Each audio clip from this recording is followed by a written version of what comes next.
Hello everyone, welcome back. So we're back again with another very short video tutorial, and in this video we will be learning how we can fix when your keyboard in your Windows 10 or Windows 11 device is not working. So the very first thing we need to do is to go to our device manager, and we can do that by simply making a right click here in our Windows icon and then go to device manager options. So once you are now opening the device manager window, then let me just expand this one.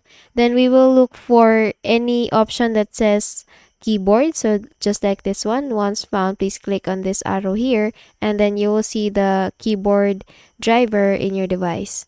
So once you see it, please make a click on that. I have here the standard PS/2 keyboard. So this is my keyboard driver. Once found, please make a right click on that and then just click on this update driver option here. So if in your case that you have 2 to 3 or more driver, then just do the same process with what we did with this one. Okay, so just please click on this update driver, and then if you do that, you will see here another window coming up.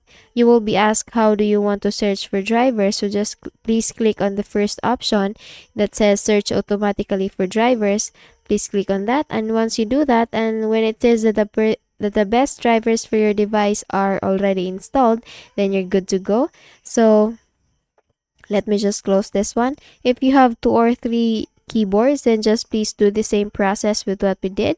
And the next thing we need to do is to uninstall this driver. So please make a right click on it again, and then if you see the uninstall device option, please click on that.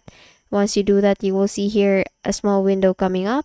So please proceed with the uninstall button here, and then once you do that, you will see that this keyboard option or driver will not be appearing or will not be visible again in this keyboard option. So after doing that, after doing the uninstalling, please click on this action button here at the very top, and then you will see the scan for hardware changes option. Please click on that. Once you do that, you will see again under keyboards your keyboard driver, or you will see again the keyboard that you have lately. Okay, so once you do that, just make a quick restart with your device, and then you're good to go. That's it. I hope you learned something from this video, and if this video is helpful for you, please don't forget to give this a thumbs up, and of course subscribe to our channel. Thank you so much for watching, and I hope I see you guys on the next one. Bye bye.